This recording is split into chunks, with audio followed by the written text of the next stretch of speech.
13 times. It was just after midnight when the call came in. Dispatch reported a disturbance at an old residence on the edge of town, nothing too unusual for this time of night, except for one detail. The caller hadn't spoken a single word, not a cry for help, not a whisper. Just heavy breathing, and then in the background, the unmistakable sound of a clock chiming. Once, twice, 3 times, all the way to 13. Before we begin, tell me, where are you listening from, and what time is it there? Officer Daniel Reeves had been on the force for nearly 2 decades. He'd seen his share of false alarms, domestic squabbles, and late-night pranks. But something about that recording made the hairs on the back of his neck stand up. 13 chimes.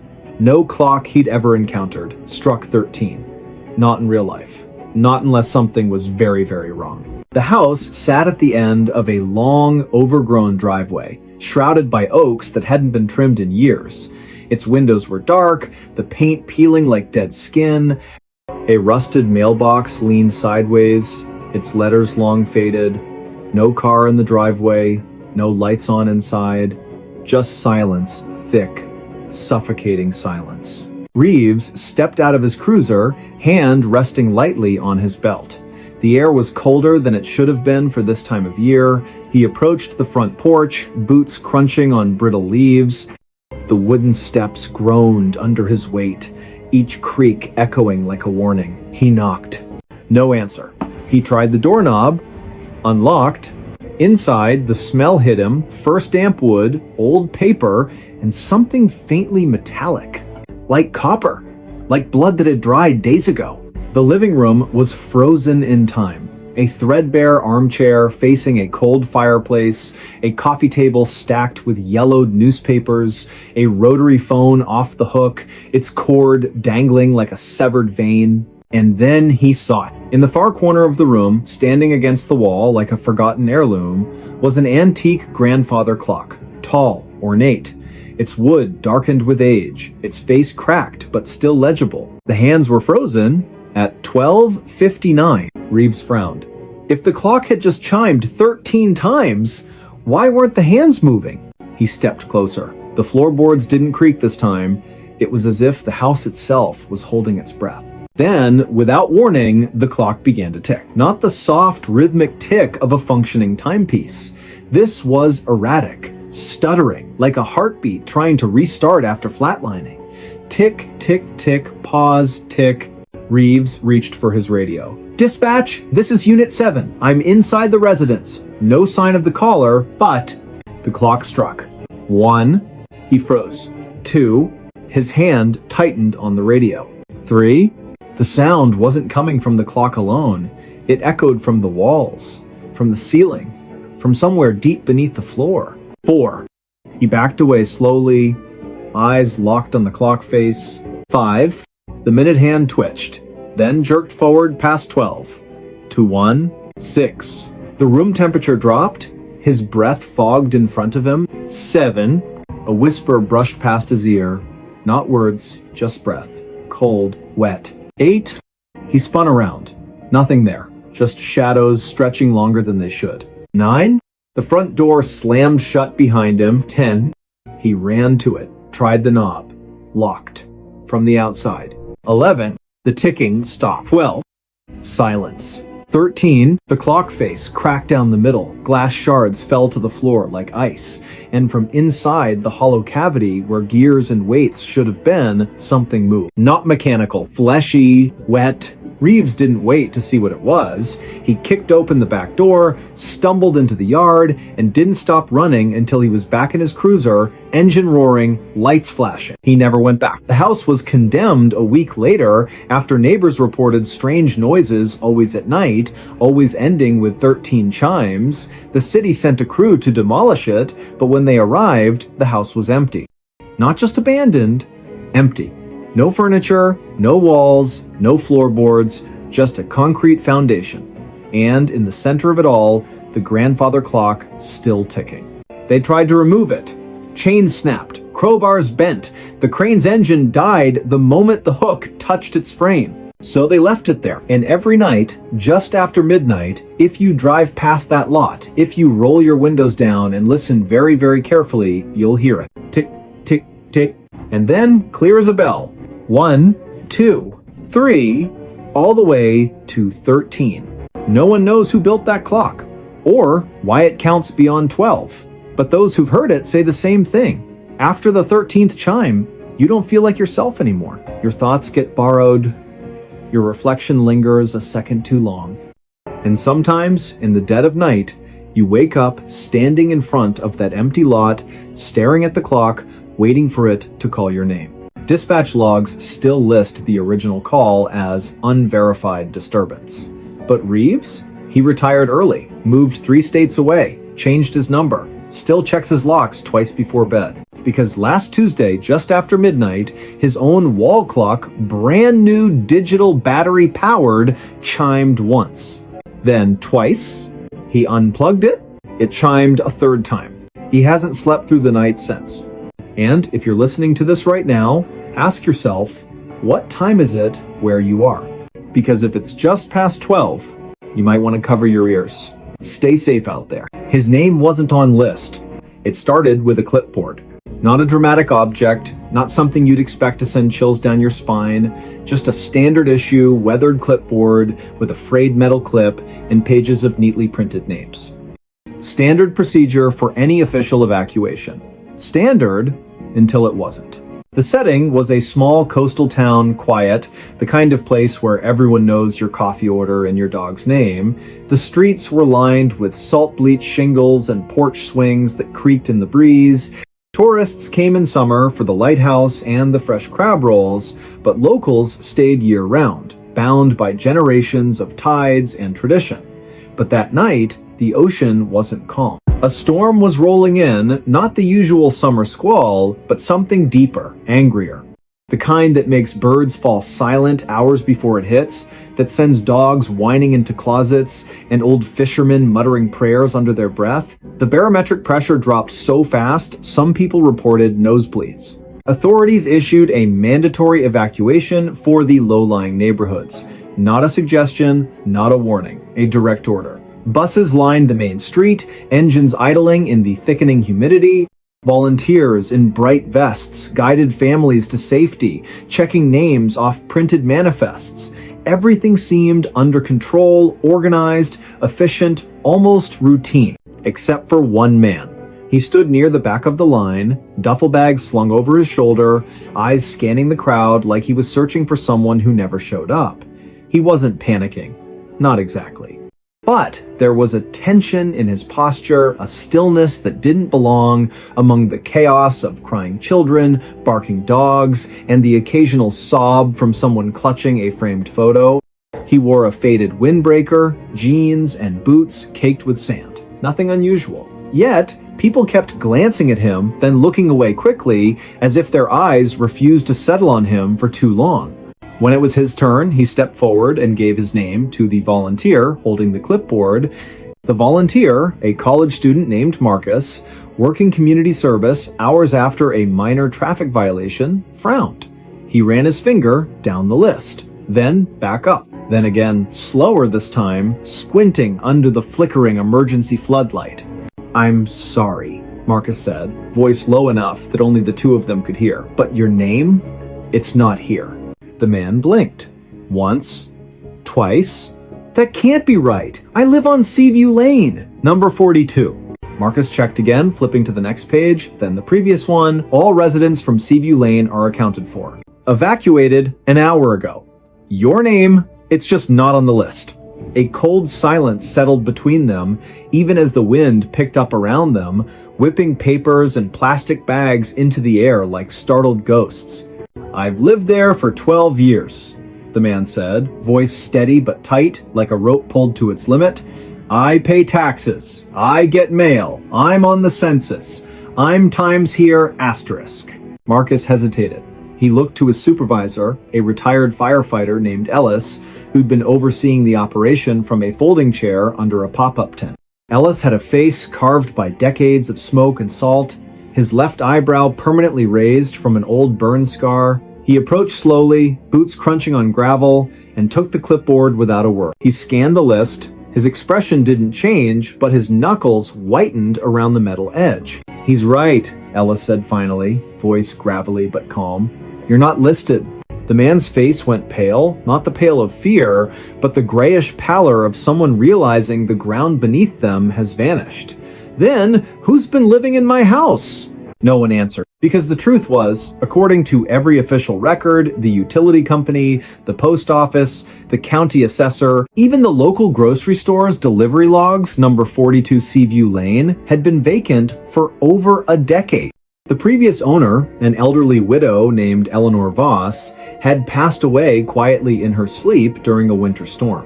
No relatives claimed the property, the house sat empty, the power was shut off, the water disconnected, mail returned to sender with addressee deceased stamped in red, and yet, this man had keys. He showed them.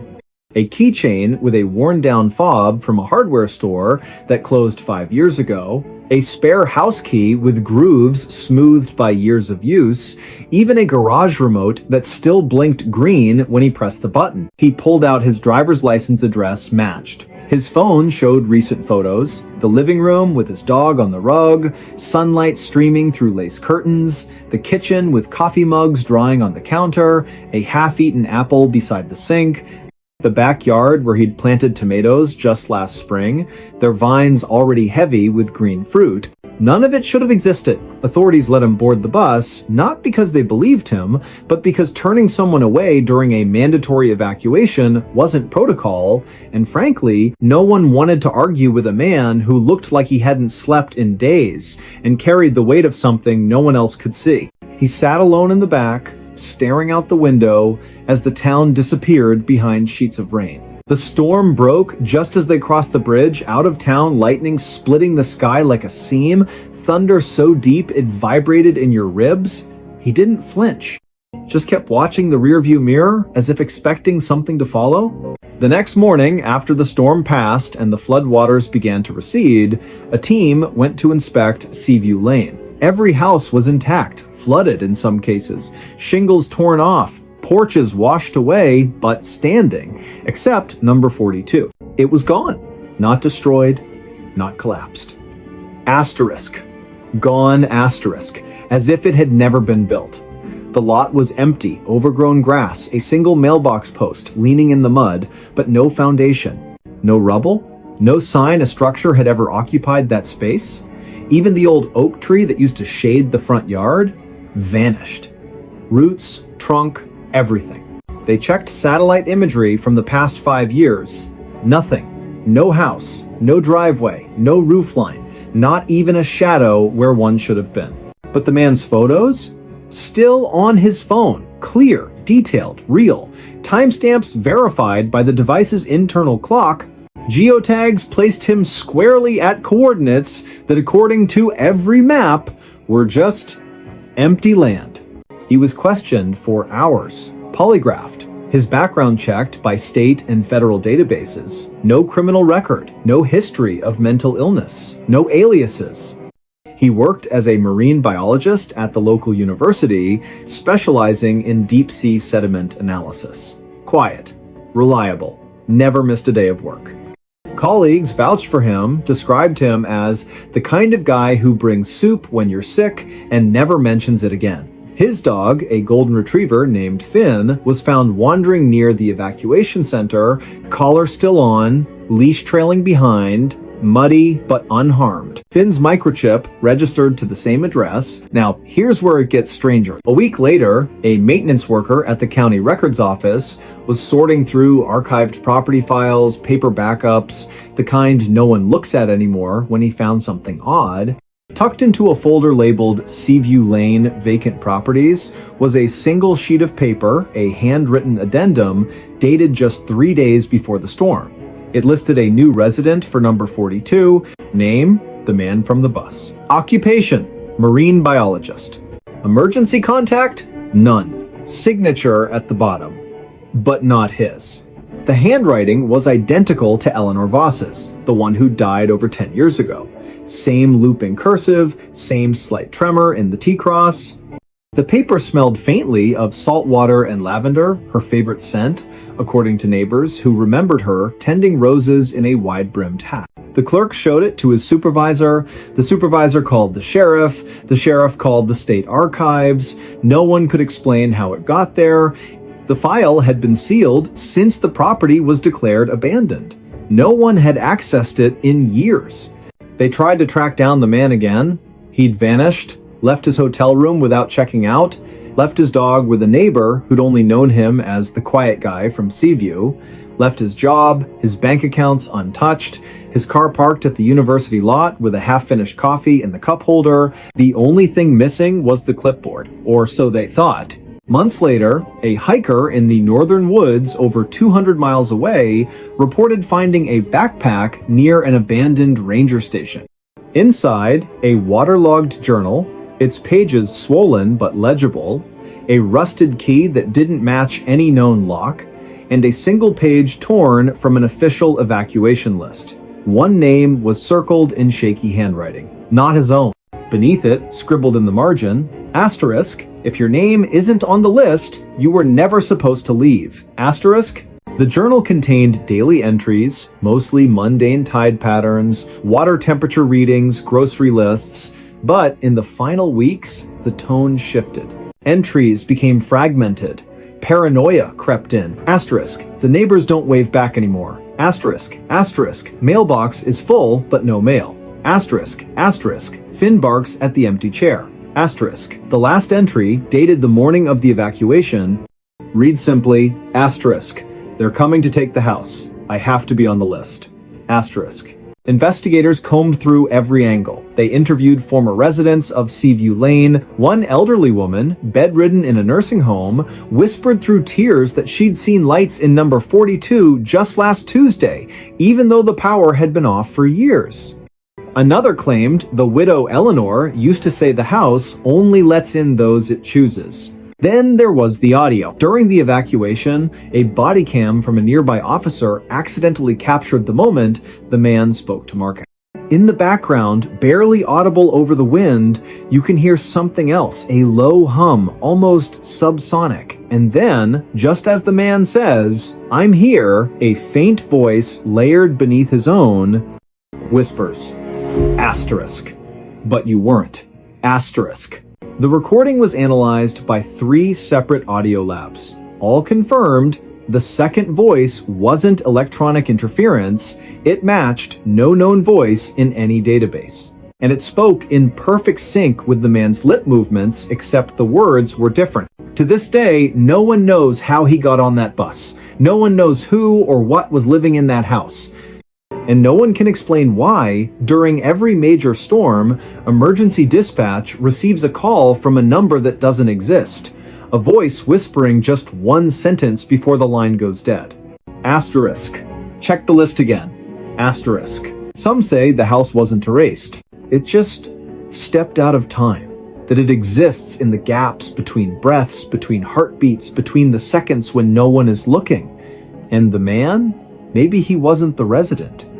Maybe he was the warning, a glitch in the system, a soul the house let go because it needed room for someone else.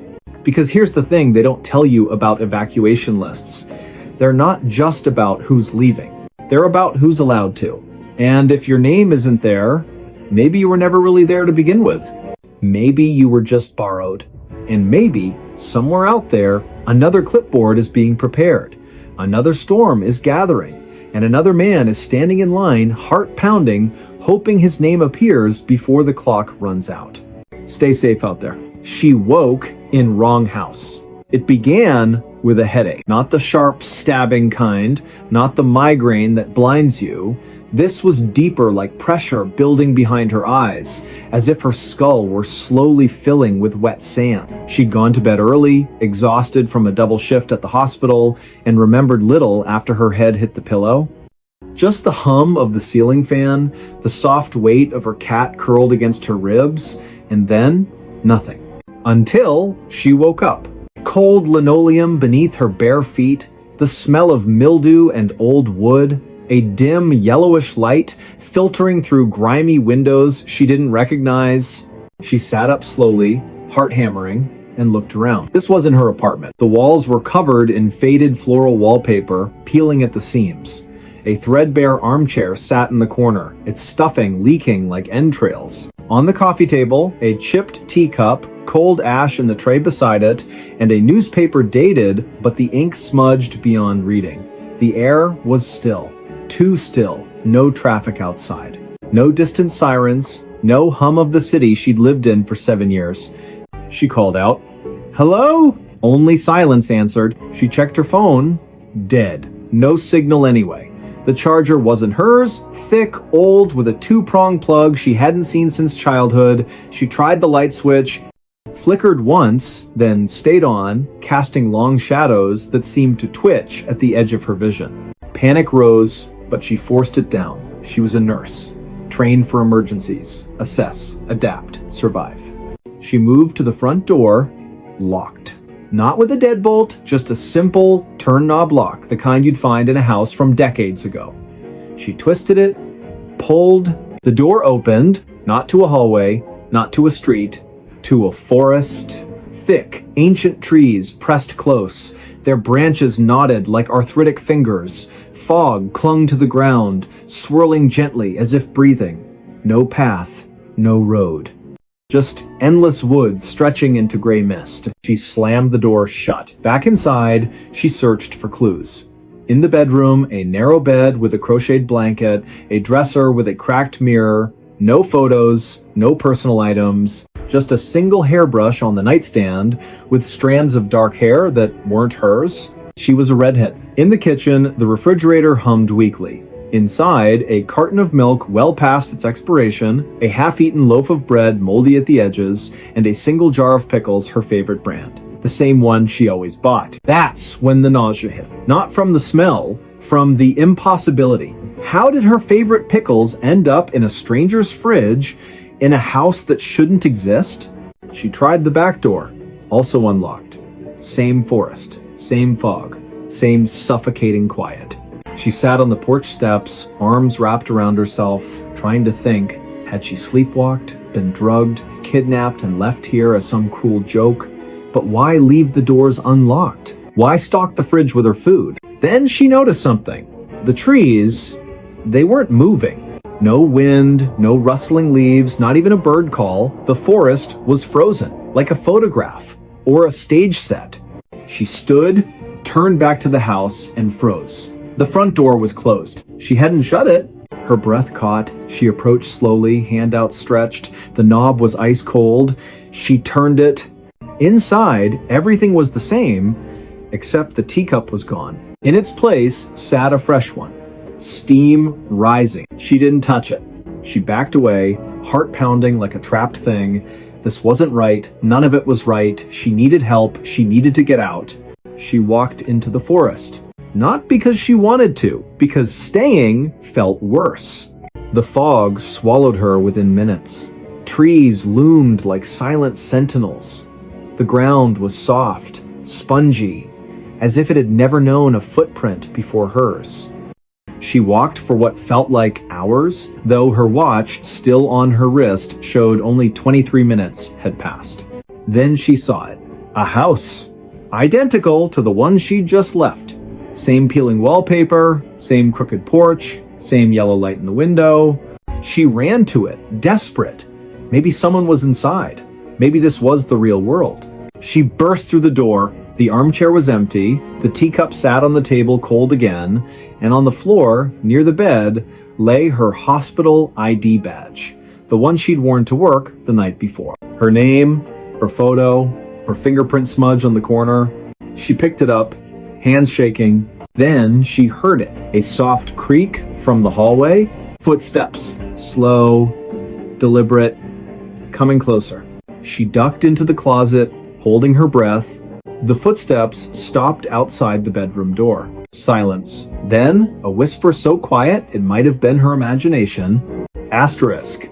You're not supposed to be here. Asterisk. Not angry, not threatening, just sad. Resigned. She waited. Minutes stretched. No movement, no sound. When she finally stepped out, the house was empty. But the back door was open. She ran. through the forest, past the second house, past a third she hadn't seen before. Each one identical, each one lit from within, each one with a steaming teacup on the table if she dared look inside. She didn't.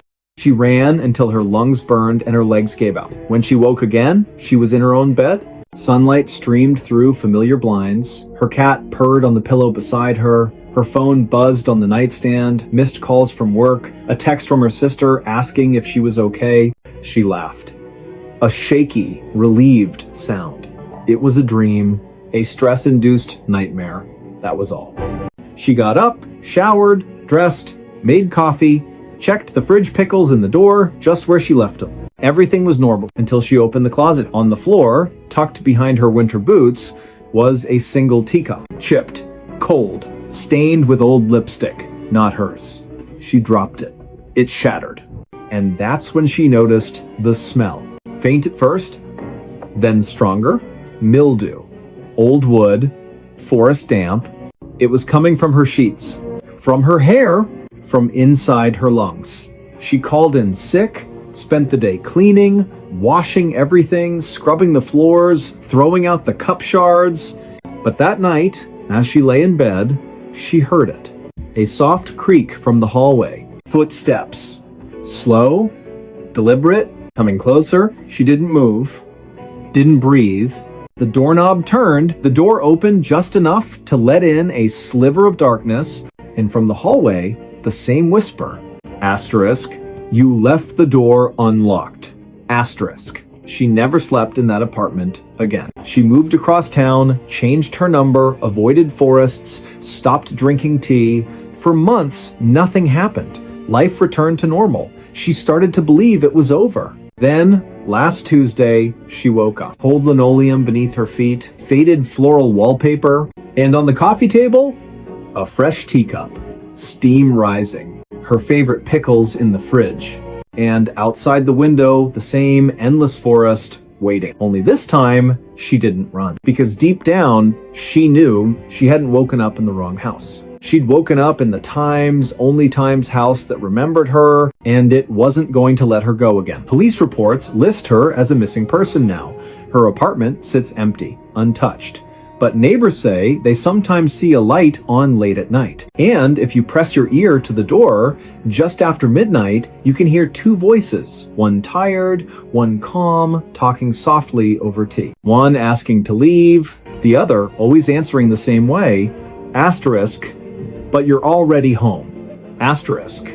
Stay safe out there. The road ended in nowhere. It started with a wrong turn, not the kind you correct with a quick U-turn and a muttered curse. This was deeper, subtler. The kind that doesn't feel wrong until it's far too late to turn back. Trucker Marcus Bell had driven this stretch of highway more times than he could count. Route 87, cutting through the high desert plateau, was his regular run between the distribution hub and the regional warehouse near the state line. Flat, empty, predictable. Just the way he liked it. No traffic, no distractions, just the hum of diesel, the glow of the dashboard, and the open road stretching into the horizon like a promise. But that night, something was off. He'd left the depot at dusk, as usual, checked his load, confirmed his GPS, set the cruise control. The first 2 hours passed without incident, radio playing low, coffee in the thermos, stars beginning to prick through the violet sky. Then, around mile marker 214, his GPS flickered. Just once. A brief stutter, the screen went black for half a second, then rebooted. When it came back, the route had changed. Not by much, just a slight reroute cutting through County Road K19 instead of staying on the main highway. Faster route, the voice said, calm and synthetic. Estimated time saved? 11 minutes. Marcus frowned. He knew K19. It was a gravel service road, barely maintained, used mostly by ranchers and survey crews, not rated for 18-wheelers. But the GPS insisted, and honestly, he was tired. 11 minutes sounded good. He took the turn. At first, it seemed fine. Gravel crunched under his tires, fence posts lined the road, spaced evenly, bleached white by the Sunday the moon was full, casting long silver shadows across the sagebrush. He rolled down his window, let the cool desert air rush in. Then the fence posts stopped. Not gradually, not fading into the distance. They just ended. One post, then nothing. As if someone had drawn a line in the sand and said, this far and no further. He slowed. The road kept going, still gravel, still straight, but the landscape changed. The sagebrush thinned.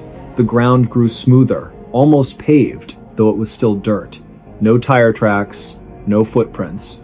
Nothing had passed this way in a long, long time. His radio crackled static, then silence. He tried switching stations. Nothing but white noise. He checked his phone. No signal, not even the faintest bar. He kept driving. What else could he do? Turn around on a narrow road in the dark? Risk getting stuck? He'd push forward, find the next junction, loop back. But the road didn't bend, didn't curve, didn't intersect with anything. Mile after mile, the same flat expanse stretched in every direction. No hills, no lights, no stars directly overhead, just a strange, milky haze that dimmed the constellations like a veil. Then his odometer stopped. Not malfunctioned, not frozen, it simply ceased to count. The number stayed fixed at 3,842.6 miles, no matter how far he drove. He tapped the dashboard, nothing. His watch, too, had stopped. Hands frozen at 1:17 a.m. He felt a cold prickle at the base of his skull. He pulled over, stepped out into the silence. Not the peaceful quiet of the desert. This was different, thicker, heavier, like sound itself had been swallowed. He shouted just to hear his own voice. No echo. He walked to the edge of the road, shined his flashlight into the brush. The beam didn't scatter. It just ended. About 20 feet out, the light vanished, as if hitting an invisible wall. He turned back to his truck, and that's when he saw it. The road behind him was gone. Not blocked, not washed out. Gone. Where his tire tracks should have been, there was only smooth, undisturbed earth flat, featureless, stretching back into the haze like a blank page. His truck sat alone on a ribbon of gravel that led forward, but had no past. Panic clawed at his throat, but he forced it down. He was a professional. He'd handled blowouts, brake failures, even a coyote running under his wheels. This was just disorientation. A trick of the light. Fatigue. He got back in, started the engine, and drove forward. Faster now. Desperate. The road stayed straight. The haze thickened. His headlights began to dim, not from battery drain, but as if the darkness was absorbing the light. Then, up ahead, something appeared. A sign. Weathered wood, no reflectors, hanging crooked on a single post. He slowed as he approached. It read, in peeling white paint, asterisk asterisk end of road, asterisk asterisk. Below it, hand scratched into the wood, someone had added, asterisk asterisk, turn back while you still can. Asterisk, asterisk. But there was nowhere to turn. He stopped the truck, sat there for a long time, engine idling, hands gripping the wheel. Then, against every instinct, he stepped out again, walked to the sign, touched it. The wood was cold, damp, and covered in tiny scratches, not from weather, but from fingernails. Dozens of them. Hundreds. He looked past the sign. The road didn't stop. It just faded. The gravel became dust. The dust became nothing. And beyond that, pure, empty white. Not fog, not mist, just absence. A void where the world had been erased. He took one step forward. The ground felt different. Softer. Like walking on memory. He took another. His boot sank slightly, as if the earth couldn't decide if it should hold him. He stopped, looked back at his truck. It was already farther away than it should have been. He turned around, and that's when he saw the footprints. Not his.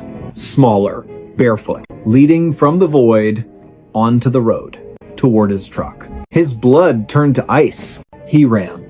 Not toward the void, not toward the footprints, just ran back to the cab, slammed the door, gunned the engine. He didn't look in the mirror. He drove, and drove, and drove, until the gravel gave way to asphalt. Until the stars returned. Until his GPS rebooted, chirping cheerfully, recalculating route. He didn't stop until he reached the warehouse. He reported the incident to his dispatcher. A clipped, shaky account of a GPS glitch and a confusing detour left out the sign, the footprints, the void. They logged it as driver fatigue, recommended rest. But Marcus knew. 2 days later, during a routine maintenance check, the mechanic found something wedged in the rear axle. A child's shoe, mud-caked, worn thin at the heel, laces missing. Inside, still damp, was a folded piece of paper. On it, written in crayon, asterisk, asterisk, you left the door open, asterisk, asterisk. Marcus never drove Route 87 again. He quit trucking, moved inland, took a job stocking shelves at a grocery store, avoided maps, avoided roads that ran too straight. But last month, during a late shift, he saw something that made his blood freeze. A delivery truck pulled into the loading dock, same make, same model as his old rig. The driver stepped out. Same build, same walk. But it wasn't him. The man glanced at Marcus, gave a small, knowing nod, then walked inside. Marcus followed. The man wasn't at the register, wasn't in the break room, wasn't anywhere. But on the floor near the back exit, fresh gravel and a single bare footprint leading out into the parking lot. Marcus called the police. They found nothing. But that night, as he lay in bed, he heard it. The low rumble of a diesel engine idling outside his apartment. He looked out the window. No truck, just an empty street. And at the end of it, where the pavement met the darkness, the faintest glow of taillight. Waiting, because the road doesn't end, it just finds you again. And this time, it won't let you leave. State troopers still list County Road K-19 as unmaintained but passable. Satellite images show it terminating at a dry wash, just like any other desert track. But locals, ranchers, surveyors, night shift workers know better. They say if you drive K-19 past midnight and your headlights start to dim, don't look ahead. Look behind you, because the road that ends in nowhere, it's already behind you, and it's closing fast. Stay safe out there. Voices came from empty chair. It began with a chair, not an antique, not a cursed heirloom, just an ordinary wooden dining chair, 4 legs, straight back, slightly wobbly on the left rear leg. The kind you'd find at any thrift store, garage sale, or inherited from a relative who didn't have much to leave behind. It sat in the corner of a modest living room in a rented bungalow on the outskirts of a town so small it didn't even have a stoplight. The house had been vacant for months before the new tenant moved in. He needed somewhere quiet, somewhere cheap, somewhere no one would ask questions. His name was Elias Reed, late 30s, quiet. Worked overnight security at a data storage facility 20 miles away. Preferred silence to small talk. Owned little, just a duffel bag of clothes, a secondhand laptop, and a coffee maker that hissed like an angry cat.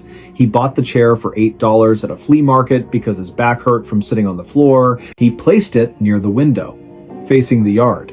Not for guests, he never had any, but because he liked watching the birds at dawn after his shift. The first time he heard it, he thought it was the wind, a soft murmur, barely audible, like someone whispering just out of earshot. He was making coffee, back turned, when it came again clearer this time. Tired. He froze, turned slowly. The room was empty, just him, the coffee maker, and the chair. He checked the windows, locked, front door secure, no one in the backyard. He even opened the closet, half expecting a squatter or a raccoon. Nothing. He chalked it up to exhaustion. 36 hours awake, too much caffeine, too little sleep, happens to everyone. But it happened again the next night. This time, he was sitting on the couch, laptop open, when the voice came low, raspy, unmistakably human. You shouldn't be here. Elias snapped his head toward the chair. Empty. He stood, walked over, touched the seat, cold, dry, no hidden speakers, no wires, nothing. He recorded the room with his phone for 3 hours, played it back. At the 1:47 mark, a voice definitely not his says, clear as day, he's watching. No one was watching. The blinds were closed. The street was empty. He tried to return the chair, drove back to the flea market. The vendor, a woman with silver braids and eyes that never blinked, shook her head. "That chair's been sold," she said. "You can't give it back." "But I just bought it last week," Elias said. She smiled faintly. "Not to you." He left it on the curb that night, tied a free sign to the backrest. The next morning, it was back on his porch, undisturbed. No footprints, no tire marks, just the chair facing the door as if it had walked home. That's when he stopped sleeping. He started noticing other things. The chair would be in a different position each morning, turned slightly toward the bed or angled toward the kitchen, as if following his movements. Once, he found it in the hallway, blocking the bathroom door. He hadn't moved it. Then came the conversations. Not just single words, full exchanges between the chair and something else. One night, lying awake, he heard it. "Did you bring it?" "Yes." "Good. He's almost ready." Elias didn't move, didn't breathe. He stared at the ceiling, heart slamming against his ribs. The next day, he called a local priest. Not because he was religious, but because he'd heard stories. The priest came, sprinkled holy water, said a prayer, left quickly without making eye contact. Later, Elias found the priest's business card torn in half on the kitchen table. On the back, in handwriting that wasn't his, "Too late." He considered moving. But where would he go? And what if the chair followed? Then, one evening, he decided to test it. He sat in the chair just once to see what would happen. The moment he lowered himself onto the seat, the room changed. The air grew thick, humid, like a basement after a flood. The light dimmed, though the sun was still up. And then silence. Not peaceful silence. The kind that presses against your eardrums like water. And then a voice, not from the room, but from inside his own head, "You've been sitting in my spot." Elias bolted up so fast, he nearly fell. His skin was clammy, his mouth tasted like copper. He didn't sit in it again, but the chair didn't need him to. Neighbors began to notice. Mrs. Calloway from next door knocked one afternoon, pale-faced. "Your lights were on all night," she said, "and I heard talking, two voices, like you had company." Elias shook his head. "I live alone." She stared at the window, at the chair. "Then who were you talking to?" He had no answer. The final incident happened on a Tuesday. Elias came home from work, exhausted, to find the front door unlocked. He always locked it. Always. He stepped inside, hand on his flashlight like a weapon. The chair was in the center of the room, facing the door, and on the seat, his security badge. The one he'd worn to work that night, the one he'd left clipped to his belt. He hadn't been home all day. He picked it up. The plastic was warm. Then the voice came, not a whisper, not a murmur, but a full sentence, spoken with calm certainty. "You don't need to go back." Elias backed out of the house, didn't pack, didn't call anyone, just got in his car and drove until the gas ran low. He never returned.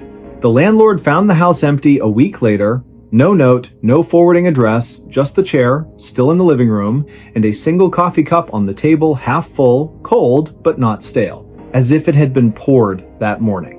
The landlord threw the chair away, hauled it to the dump himself, but 2 days later, it was back on the porch. He burned it, built a small fire in the backyard, doused it in lighter fluid, watched the wood blacken and curl. The flames hissed, the legs cracked. For a moment, he thought he heard a sigh, but it might have been the wind. He buried the ashes.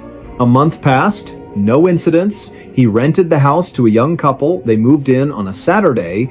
By Sunday night, they were gone. Left everything, clothes, dishes, even their cat. The only thing missing, the dining set they'd brought with them. In its place, in the exact center of the room, sat a wooden chair. 4 legs, straight back, slightly wobbly on the left rear leg, and on the seat, a child's drawing crayon on lined paper, a house, a tree, 2 stick figures holding hands, and in the corner, a third figure sitting in a chair facing away. Beneath it, written in shaky letters, asterisk asterisk, he's still here, asterisk asterisk. Police reports list Elias Reed as a missing person. No evidence of foul play, no financial distress, no known enemies. His car was found abandoned near a state park, keys in the ignition, engine cold. His phone last pinged near the county line, but the tower data was corrupted, unreadable. But dispatch logs tell a different story. 3 nights after he vanished, at exactly 2:18 a.m., a call came in from his home number. No one spoke, just breathing. And in the background, 2 voices. One tired, one calm. Arguing over who gets to sit down, locals avoid that house now. The porch sags, the paint peels, but every full moon, if you drive past and glance through the front window, you'll see it. The chair, always facing the road, always empty. But if you stop your car, roll down your window, and listen very, very carefully, you'll hear it. A whisper. Soft, patient, inviting. Go ahead, it says. Take a seat. And if you do, you might never get up again. Because some chairs aren't meant for the living. They're waiting for someone to fill the silence. Stay safe out there. He found her diary yesterday. It started with a box. Not a suspicious package. Not a locked chest. Just a plain cardboard moving box left on the curb outside a recently vacated apartment complex in a quiet neighborhood where nothing ever happened. The kind of place where mail carriers wave, dogs bark at squirrels, and the biggest drama is whether the recycling gets picked up on Wednesday or Thursday. The man who found it, Daniel Mercer, wasn't looking for anything. He was just walking his dog, a scruffy terrier named Rook, after a long shift at the municipal water treatment plant. He liked these walks. Predictable, calm, the kind of routine that kept the noise in his head at bay. He'd moved into the complex 6 weeks earlier after his divorce. Needed a fresh start, a blank wall, a quiet room. The box sat tilted against a storm drain, damp from overnight rain, its flaps half open. Most people would have walked past, but something about it, the way it seemed out of place, the way the streetlight caught a glint of something inside, made him stop. He nudged it with his boot. Inside, a tangle of old clothes, a cracked picture frame, a hairbrush with strands of dark hair, and near the bottom, a small leather-bound journal. He almost left it. But Rook sniffed the box, then whined a low, uneasy sound the dog only made when something was wrong. Daniel picked up the journal. It was heavier than it looked. The leather was worn soft at the edges, the spine cracked from use, no name on the cover, just a faint scent of lavender and something sharper underneath like pencil lead and dried tears. He took it home. Not because he wanted to snoop, but because it felt wrong to leave it in the rain. He told himself he'd turn it in to the leasing office in the morning. That was all. But that night, unable to sleep, he opened it. The first page was dated simply asterisk, day 1, asterisk, no year, no month, just day 1. The handwriting was neat at first, almost clinical, but grew increasingly frantic as the entries went on. The early pages described ordinary things, grocery lists, weather observations, a neighbor's cat that kept stealing her socks. But then, around day 23, the tone shifted. Asterisk. He's watching me again. Not from the street, from inside the walls. I hear him breathing when the house is quiet. I check the vents. Nothing. But I know he's there. Asterisk. Daniel frowned. Probably just someone's private thoughts. Maybe the previous tenant had mental health struggles. He should stop reading. But he didn't. Asterisk. Day 31. I stopped locking the doors. It doesn't matter. He doesn't use doors. He just appears. Last night, I woke up and he was standing at the foot of my bed. Didn't say anything, just stared. When I turned on the light, he was gone. But the floorboards were wet. Asterisk. Daniel set the journal down. His palms were sweating. He glanced at his own bedroom door, slightly ajar. He got up, closed it, locked it. Ridiculous, he told himself. But the unease lingered. He kept reading. Asterisk, day 44. I found footprints in the hallway this morning. Bare feet. Too large to be mine. They started at the bathroom and ended in the middle of the living room. Like he walked out of the shower and vanished. Asterisk. Asterisk. Day 52.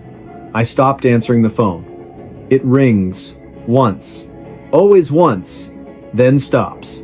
Caller ID says unknown. But when I pick up, I hear my own voice whispering things I never said. Asterisk. Asterisk. Day 60. I know what he wants. He doesn't want me dead. He wants me to see him, to acknowledge him, But if I do, I'll never be alone again. Asterisk. Daniel's hands were shaking now. He flipped to the last entry. It was written in jagged, hurried strokes, ink smeared as if written with a trembling hand or in the dark. Asterisk. He's here, right now. I can feel him behind me. I won't turn around. If I turn around, he wins. But I have to write this down so someone knows. My name is Asterisk. The sentence ended mid-word. The rest of the page was blank. Daniel closed the journal slowly. His apartment felt colder than usual. The hum of the refrigerator sounded louder. Too loud, like it was covering something up. He stood, walked to the window, peered out. The street was empty. Streetlights cast long, still shadows. Nothing moved. He went to bed. But he left the light on. The next morning, he called the leasing office, asked if they knew who'd lived in Unit 3B, the apartment directly above his. The manager checked the records. No one's lived in 3B for over a year, she said. Plumbing issues, water damage. It's been sealed off. Daniel frowned. Then who left the box on the curb? Silence on the line. I don't know, she finally said. But no one's been in or out of that unit. The door's padlocked from the outside. He hung up, went back to the journal, flipped through it again, looking for clues, addresses, phone numbers, anything. On the inside back cover, tucked into the binding, he found a folded receipt from a local pharmacy, dated just 3 days ago, for sleeping pills, and a pregnancy test. Both purchased by someone named L. Varga. He searched the name online. Nothing, no social media, no public records. But he did find something else, a missing persons report filed 6 weeks earlier, a woman named Lena Varga. Last seen leaving her job at a library downtown, described as quiet, kept to herself, recently separated from her partner. Her apartment, Unit 3B, the same unit that had been vacant for over a year. Daniel's stomach dropped. He drove to the library, asked the staff about Lena. They remembered her. She vanished overnight, said an older librarian, voice low, cleared out her desk, left her coat on the back of her chair, never came back. Did she seem troubled? Daniel asked. The woman hesitated. She kept saying someone was following her, that her apartment wasn't safe. We thought it was stress. Her partner, he wasn't a good man. Daniel returned home that evening with a knot in his chest. He placed the journal on his kitchen table, sat across from it, as if it were a person. That night, he heard it. A soft thud from the ceiling, like something heavy being set down. Then, footsteps, slow, deliberate, crossing the floor above him. Unit 3B was empty, sealed. No power, no water. But the footsteps kept coming. Back and forth, then silent. He didn't sleep. The next day, he called the police, showed them the journal, the receipt, the missing persons report. They took it seriously at first, sent an officer to inspect Unit 3B. The padlock was intact, no signs of forced entry. They cut it open. Inside, dust, mold, water-stained walls, an empty closet, no furniture, no personal items. But on the floor, near the center of the room, they found something. A single page torn from a journal. It read, asterisk, he found my diary yesterday. Asterisk. The handwriting matched Lena's, but the entry wasn't in the journal Daniel had. It was new. Impossible. The officer looked at Daniel, then at the empty room, then back at the page. We'll keep it for evidence, he said, but his voice lacked conviction. Daniel knew they wouldn't find anything else. That night, he packed a bag, booked a motel on the other side of town, but as he zipped his suitcase, he heard it again. Footsteps, not from above, from inside his own apartment, coming down the hall. He froze. The doorknob to his bedroom turned, slowly. He backed into the corner, heart pounding. The door opened. No one there, just the journal lying on his bed. Open to a new page, one he hadn't seen before. In fresh ink, still slightly damp, it read, asterisk. Now he knows my name. Asterisk. Daniel ran, left everything behind. He didn't stop until he crossed the state line, changed his number, shaved his beard, took a job under a different name at a remote gas station, avoided cities, avoided apartments, slept with the lights on. For months, nothing happened. He started to believe it was over. Then, last week, a package arrived at his P.O. box. no return address. Inside, a new journal, identical to the first. The first page read, asterisk, day 1, asterisk, and beneath it, in handwriting that was starting to look familiar, asterisks, he's watching me again, asterisks. Police have no record of Lena Varga's body ever being found. Her case remains open, though interest has faded. The apartment complex sealed Unit 3B permanently, boarded the windows, posted condemned signs, but maintenance workers say that on quiet nights, if you stand in the courtyard and look up at the third floor window, you'll see a light flicker on. And if you listen closely, you'll hear 2 voices, one whispering, one writing. Because some stories don't end when the diary closes. They just wait for someone new to open it. And once you do, you become part of the pages. Stay safe out there. The dog wouldn't stop barking. It started with a dog, not a stray, not a neighborhood nuisance. A German Shepherd named Coda, 8 years old, retired K9 from the county sheriff's department, adopted by a quiet man named Raylan Briggs after a career-ending injury during a suspect pursuit. Raylan lived alone in a single-story ranch house at the edge of a pine forest, 20 miles from the nearest town. He liked the silence, needed it, after years as a combat medic overseas. Coda was his shadow, loyal, calm, trained to detect threats before they happened, which is why, when Coda started barking at nothing, Raylan knew something was wrong. It began on a Tuesday night, just after midnight. Raylan was reading in his armchair, lamp casting a warm pool of light, rain tapping softly on the roof. Coda lay at his feet, ears perked but relaxed, until suddenly he bolted upright, hackles raised, and let out a deep, guttural bark toward the back door. Raylan set his book down. "Easy, boy," he said. Coda didn't stop. He barked again and again. Not the alert bark he used for raccoons or delivery trucks. This was different, urgent, almost desperate, like he was trying to warn someone who wasn't listening. Raylan checked the backyard through the glass door. Nothing. Just the rain, the swaying pines, the dark. He opened the door. "Go on," he said. "Do your business." Coda didn't move. He stood rigid, eyes locked on the tree line, lips curled back in a silent snarl. Raylan stepped outside, flashlight in hand. The beam cut through the downpour, sweeping across the wet grass, the woodpile, the old shed.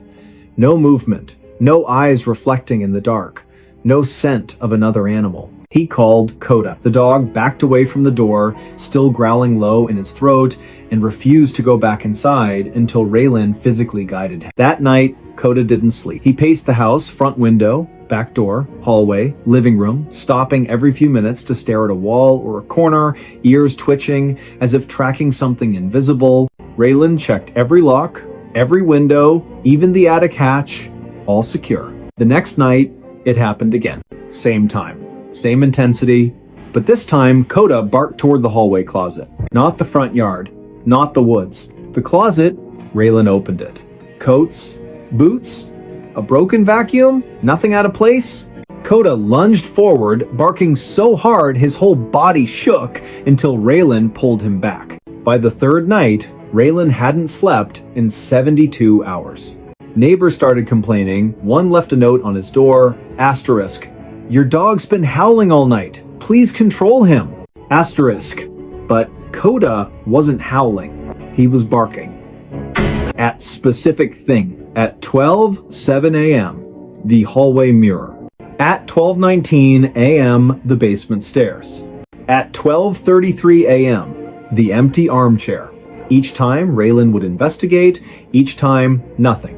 Then, on the fourth night, Coda did something new. He stopped barking, stood in the center of the living room, stared at the ceiling, and whined. A soft, broken sound Raylan had never heard before, not in war zones, not during thunderstorms, not even when Coda got shot. Raylan followed his gaze. The ceiling was plain white drywall, no stains, no cracks. But as he watched, a single drop of water fell. Clink. On the coffee table, he frowned. It hadn't rained in 2 days. He climbed into the attic. Dust, insulation, old boxes. And in the center of the floor, fresh footprints, bare feet, too large to be his, leading from the attic access panel to the spot directly above his bed. Raylan's blood ran cold. He called the sheriff. Deputies came, searched the property, checked the attic, swept the woods, found nothing. No signs of trespassing, no forced entry, no evidence anyone had been there. One deputy, a former K-9 handler himself, knelt beside Coda. "He's not barking at animals," the man said quietly. "He's barking at something he can't chase, something that doesn't leave tracks." Raylan didn't sleep that night. He sat in the armchair with a shotgun across his lap, Coda at his side, both of them watching the dark. At exactly 12:03 a.m., Coda's head snapped toward the front door. Not barking, just staring, ears flat, tail stiff. Raylan stood slowly, walked to the door, looked through the peephole. Nothing. He opened it. The porch was empty. But on the welcome mat soaked through, though the sky was clear, was a child's mitten, muddy, torn at the thumb. Raylan had no children, no visitors. He picked it up with a gloved hand. Inside, Coda was trembling. Not from fear, from rage. The next morning, Raylan drove to the local historical society. Asked about the land his house was built on. The archivist, an elderly woman with thick glasses, flipped through property records, then paused. "This parcel, it wasn't developed until the late 80s, she said. Before that, it was part of the Holloway property. They lived here for generations." She lowered her voice. "Their youngest son disappeared in the winter of, well, it doesn't matter when. He was 6 years old. Vanished from his bedroom. They searched for weeks, never found him. The family moved away. The house burned down a year later, accidental fire, they said." Raylan's throat tightened. "How old would he be now?" he asked. She did the math silently. "About your age," she said. Raylan left without another word. That night, he didn't turn on the lights. Sat in the dark with Coda, waiting. At 12 a.m., the barking started again. But this time, it wasn't at the walls. It was at Raylan. Coda stood 3 feet away, eyes locked on him, barking sharp, warning barks as if Raylan were the threat. Raylan froze. "Coda, it's me," he whispered. The dog didn't stop. Then, slowly, Raylan felt it, a presence behind him. Not a sound, not a smell, just weight, like the air had thickened. He turned. The armchair was empty, but the cushion was indented, as if someone had just stood up. Coda barked harder. Raylan backed into the kitchen, grabbed his keys, and left. He spent the night in his truck at a 24-hour diner. Coda sat in the passenger seat, eyes on the rearview mirror the entire time. The next day, Raylan called a contractor. "I want cameras," he said. "Motion sensors, floodlights, everything." They installed them that afternoon. By nightfall, the house was wired like a fortress. Raylan sat in the living room, laptop open, feeds from every angle displayed on screen. 11:58 p.m. Coda lay at his feet, tense but quiet. 11:59 p.m. The dog's ears twitched. 12 a.m. Coda erupted into barking, furious, panicked, staring at the hallway. Raylan checked the camera feed. The hallway was empty. But then, on the thermal overlay, the system detected a heat signature. Human-shaped, standing in the hallway, not moving, just watching. Raylan's breath caught. He zoomed in. The figure had no face, no features, just a blur of warmth where a person should be.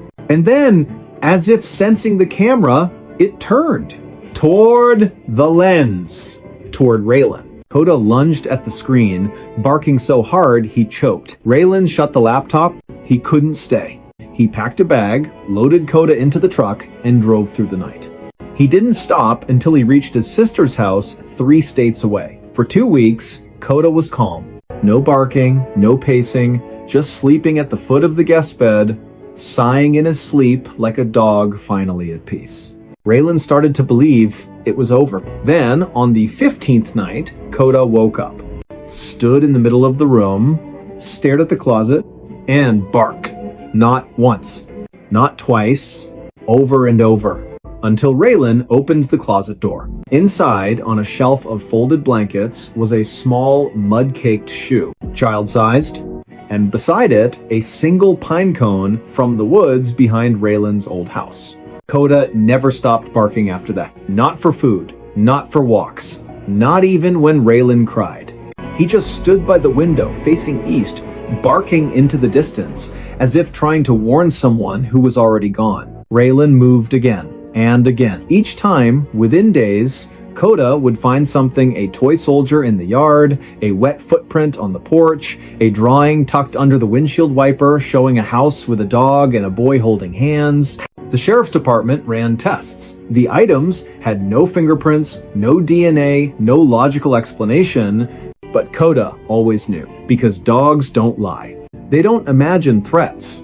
They sense what's real even when it shouldn't be. Raylan eventually stopped running. He returned to the house, not because he wanted to, but because Coda refused to leave the driveway, sat there for 3 days, barking at the front door, until Raylan finally opened it. Inside, everything was as they'd left it. Dust on the tables, mail piled up, and in the center of the living room, the armchair facing the door. Waiting, Raylan sat in it. Coda lay at his feet. And for the first time in months, the dog was silent, because he wasn't warning anyone. He was guarding. Neighbors say the lights are on every night now, and if you drive past after midnight, you'll see 2 figures in the window.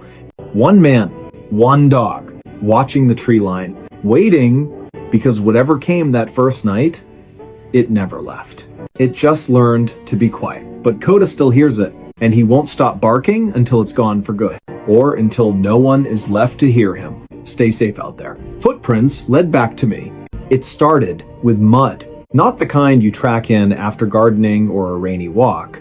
This was thick, black, and glistening like wet tar mixed with something organic, something that shouldn't cling to concrete the way it did. It appeared on the back porch of a small, isolated cabin nestled deep in the pine barrens of northern county land. The cabin had no neighbors for miles. No streetlights, no cell service, just trees, silence, and the occasional cry of a distant owl. The man who lived there, Elias Crow, was a cartographer by trade, though he hadn't taken a job in over a year. He'd come here to map nothing, to disappear. After the accident, the one that wasn't his fault but haunted him like a debt he could never repay, he needed a place where no one knew his name, where the past couldn't find him. He kept to himself, bought supplies once a week in town, paid in cash, spoke only when spoken to. The locals called him the quiet one. They didn't pry. That's how things worked out here. But on a cold, damp morning, just after dawn, he stepped outside to fetch firewood and saw them. Footprints leading from the tree line straight to his back door. Not deer, not coyote, human. Bare feet, each print deep, as if the person had been carrying something heavy or running. Elias frowned. He checked the locks. All secure, nothing missing, no signs of forced entry. He swept the prints away with a broom, told himself it was a lost hiker, a trespasser, someone who got turned around in the fog. But that night, he heard it. A soft crunch on the gravel path, like someone walking slowly, deliberately. He grabbed his flashlight, stepped onto the porch. Nothing, just the wind in the pines. He scanned the ground, and there they were again, fresh prints leading from the woods to his door. And then, impossibly continuing inside, he hadn't opened the door. He checked the windows. Locked. The cabin was sealed tight, yet the trail didn't stop at the threshold. It went through. As if the person had walked straight through the wood. Elias didn't sleep that night. The next morning, he followed the prints back into the woods. They were clear, deep impressions in the damp earth, spaced evenly, purposeful. He walked for nearly a mile deeper into the forest than he'd ever gone, until the trees grew so thick the sunlight barely touched the ground. And then the trail ended, not at a campsite, not at a road. It ended at a tree. An old cedar, its bark scarred with deep grooves, and carved into the wood in jagged, hurried letters, asterisk, asterisk, you left me, asterisk, asterisk. Elias's breath caught. He didn't recognize the writing, but the words felt like a punch to the gut. He turned to leave and froze. because behind him, leading back the way he'd come, were new footprints. His own. But he hadn't walked back yet. He was still standing at the tree. He looked down at his boots. Dry, clean, but the prints on the ground? Wet, muddy, fresh. And they led back to the cabin. Back to him. He ran. Not because he was afraid of the woods, but because the trail wasn't just following him, it was anticipating him. That evening, he set up motion-activated trail cameras around the property, placed gravel under the windows, even sprinkled flour on the porch just to see. At 2:17 a.m., the camera triggered. The footage showed nothing at first, just swaying branches, mist curling over the ground. Then, slowly, footprints began to appear in the flour. One, then another, no body, no shadow, just bare feet materializing out of thin air, stepping toward the door. The camera captured the sound too, a wet, squelching step, then silence, then another step.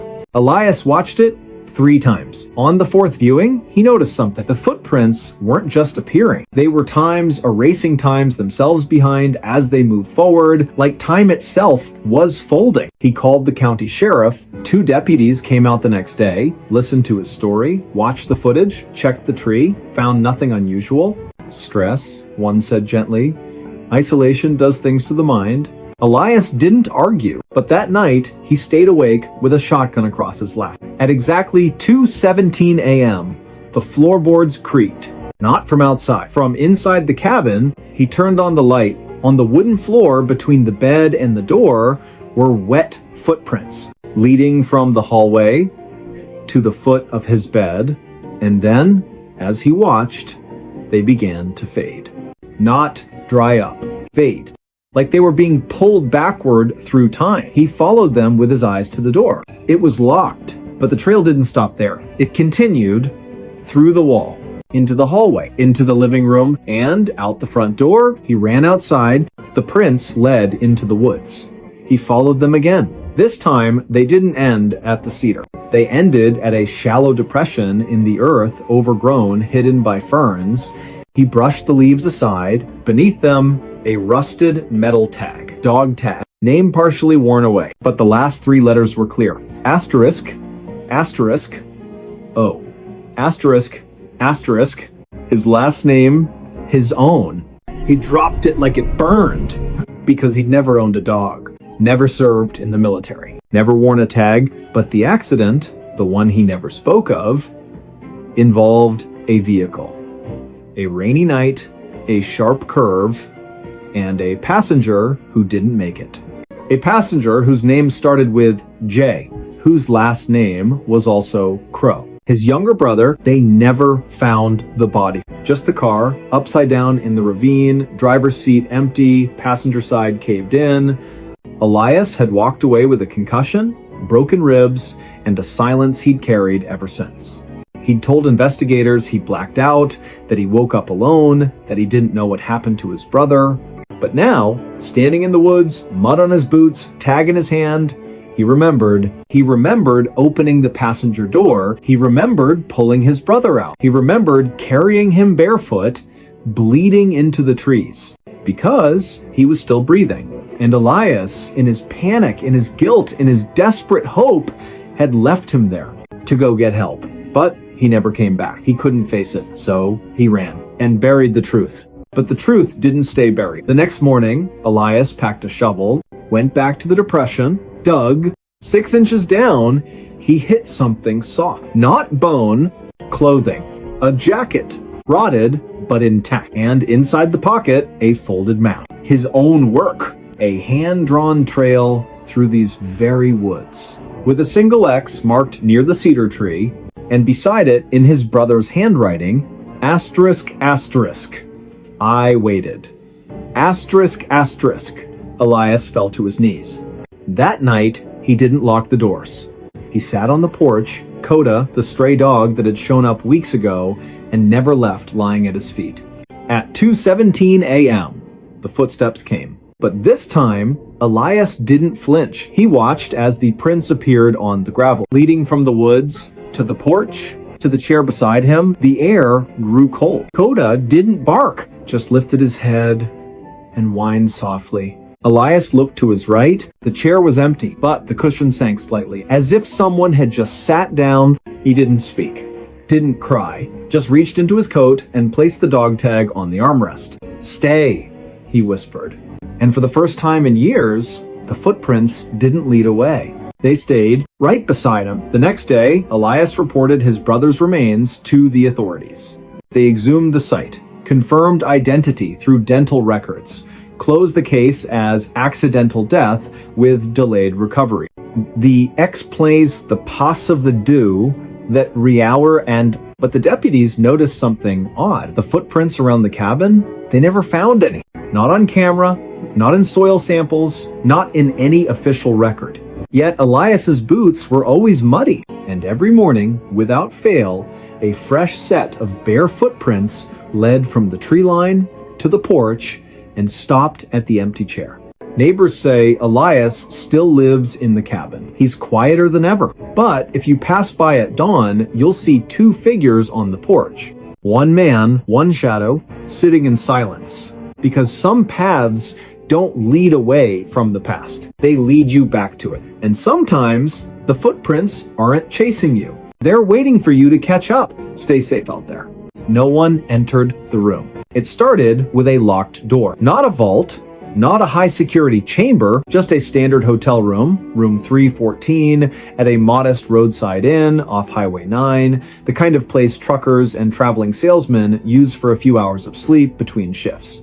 The building was old but clean, with thin walls, humming fluorescent lights, and a front desk clerk who barely looked up from his crossword puzzle. The guest who checked in that evening gave his name as Marcus Vale, paid cash, asked for a room on the third floor, away from the elevator. He carried a single duffel bag, wore a faded windbreaker, and spoke with the quiet exhaustion of someone who'd been driving for days. The clerk didn't think much of him, just another face in a long line of transient souls. Marcus took the key actual metal, not a card, and went upstairs without a word. He locked the door from the inside, not just the latch, the deadbolt too. Then he pushed a heavy wooden chair under the knob, the way people do in movies, the way he'd done every night since it began. He didn't turn on the light, just sat on the edge of the bed, back straight, eyes fixed on the door. He didn't sleep. He never did. At exactly 3 a.m., the knocking started. Not loud, not frantic. 3 soft raps, pause 3 more. Like someone polite, patient, certain they'd be let in.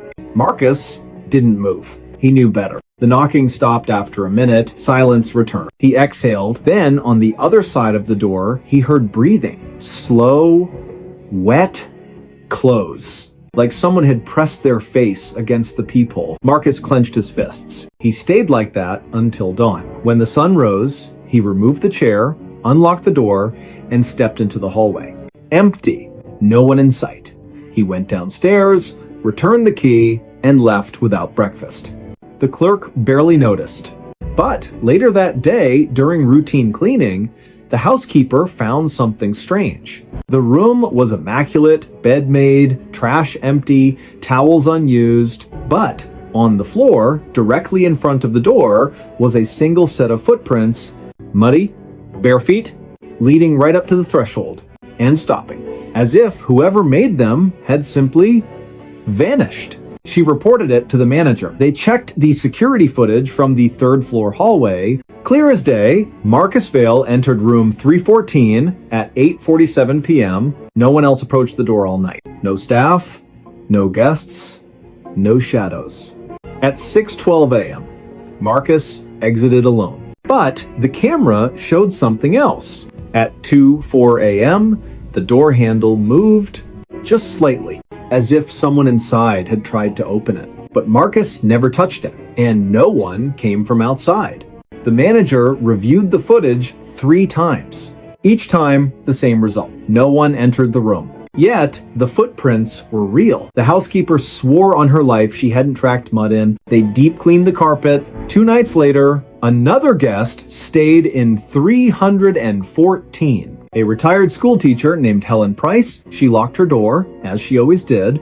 At 3 a.m., she heard the knocking. 3 raps, pause, 3 more. She called the front desk. "Someone's at my door," she said, voice trembling. The clerk checked the monitor. "No one's there, ma'am." She looked through the peephole. Nothing. But when she opened the door an hour later to get ice, she found it. Footprints, same as before, muddy, bare, ending at her threshold. She left that night. Never came back. The inn's owner, a pragmatic man named Dale Mercer, didn't believe in ghosts. He believed in bad plumbing, faulty wiring, and overactive imaginations. But when 3 more guests reported the same thing, same time, same knocking, same footprints, he started to wonder. He installed a new camera inside room 314, hidden in the smoke detector, wired directly to his office. Then he left the room vacant for a week. On the 8th night, he reviewed the footage himself. The room sat empty. Dust motes floated in the moonlight. The chair remained under the desk, the bed untouched. At 2:03 a.m., the knocking began. Not on the audio feed, just the visual. But the door handle turned slowly. The deadbolt slid open by itself. The chair under the knob didn't move, yet the door cracked open just an inch. Then closed. No hand, no tool, no string. Nothing. And on the carpet, as if painted by an invisible brush, footprints appeared.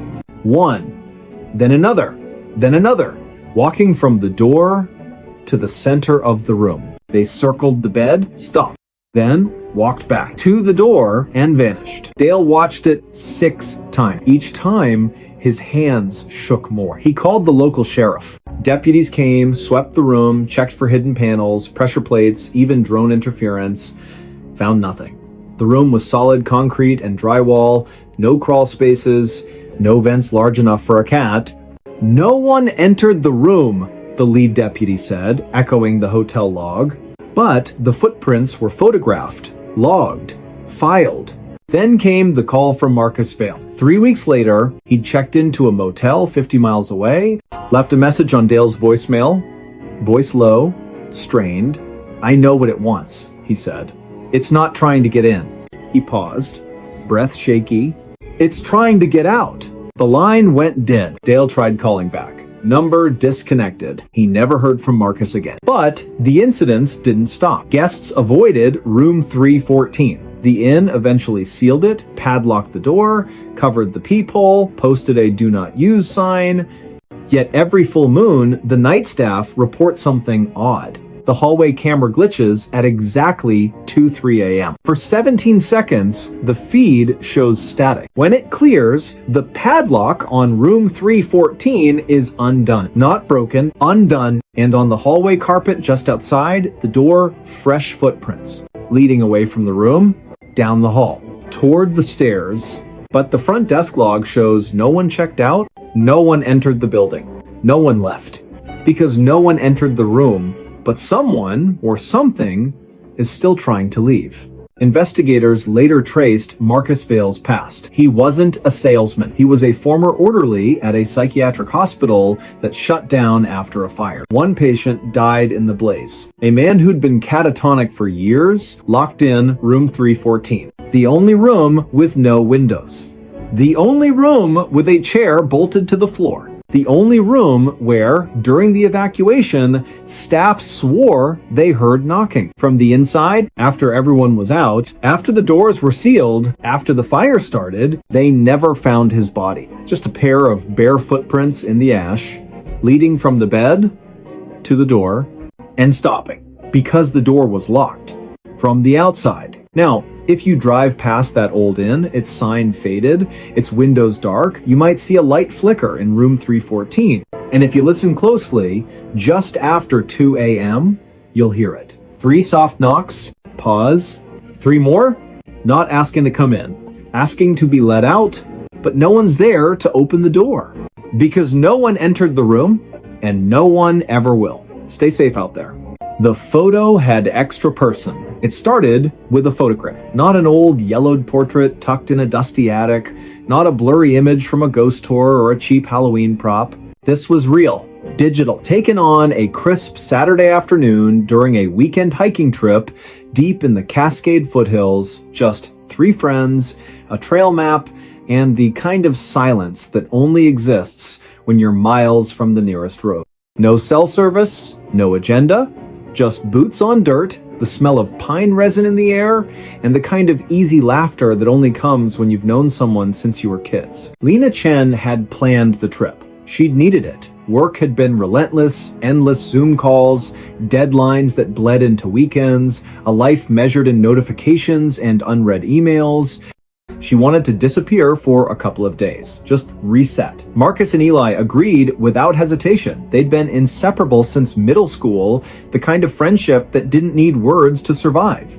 They met at the trailhead just after sunrise, thermoses full, packs strapped tight, and vanished into the trees. The hike was uneventful. A few wrong turns, a shared bag of trail mix, Marcus nearly twisting his ankle on a root, but nothing out of the ordinary. By early afternoon, they reached a rocky overlook, the kind of spot that makes you stop and just breathe. The valley stretched below them, mist curling through the trees like smoke, sunlight breaking through the canopy in golden shafts. Lena pulled out her phone. "Come on, you two smile for once," she called, balancing on a flat stone. Marcus groaned, but turned, throwing an arm around Eli's shoulders.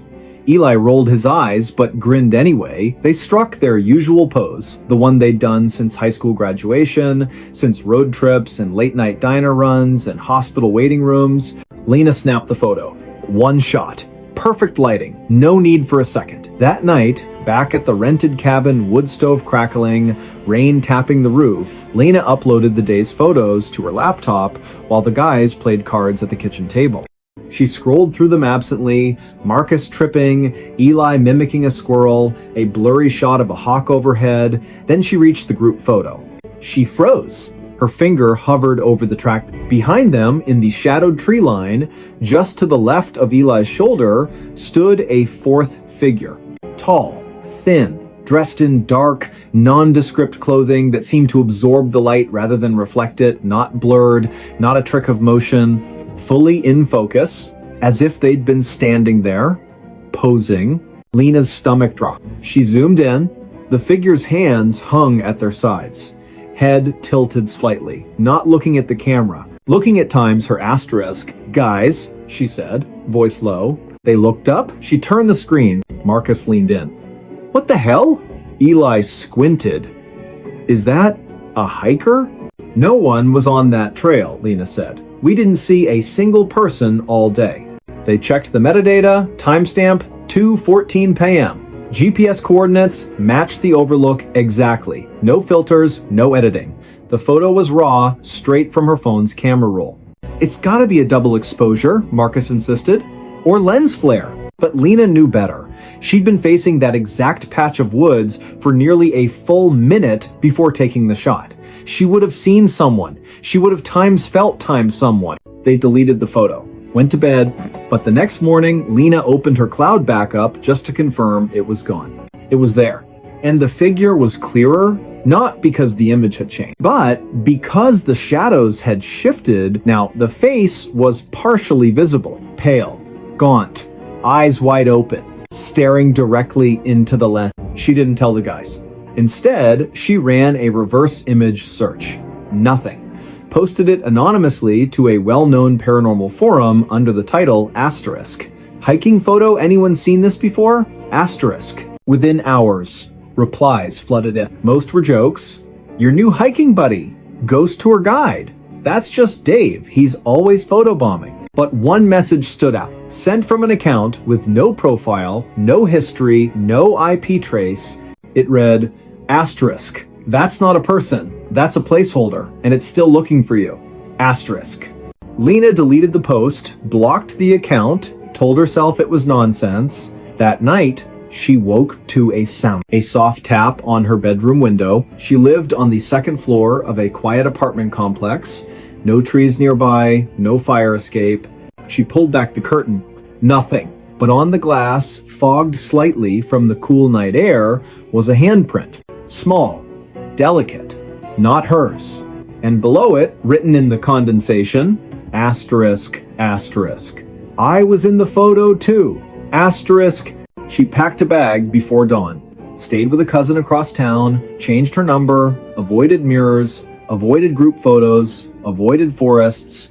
For 3 weeks, nothing happened. Then, during a team lunch at work, someone took a picture of the office crew outside the building, just a casual shot for the company.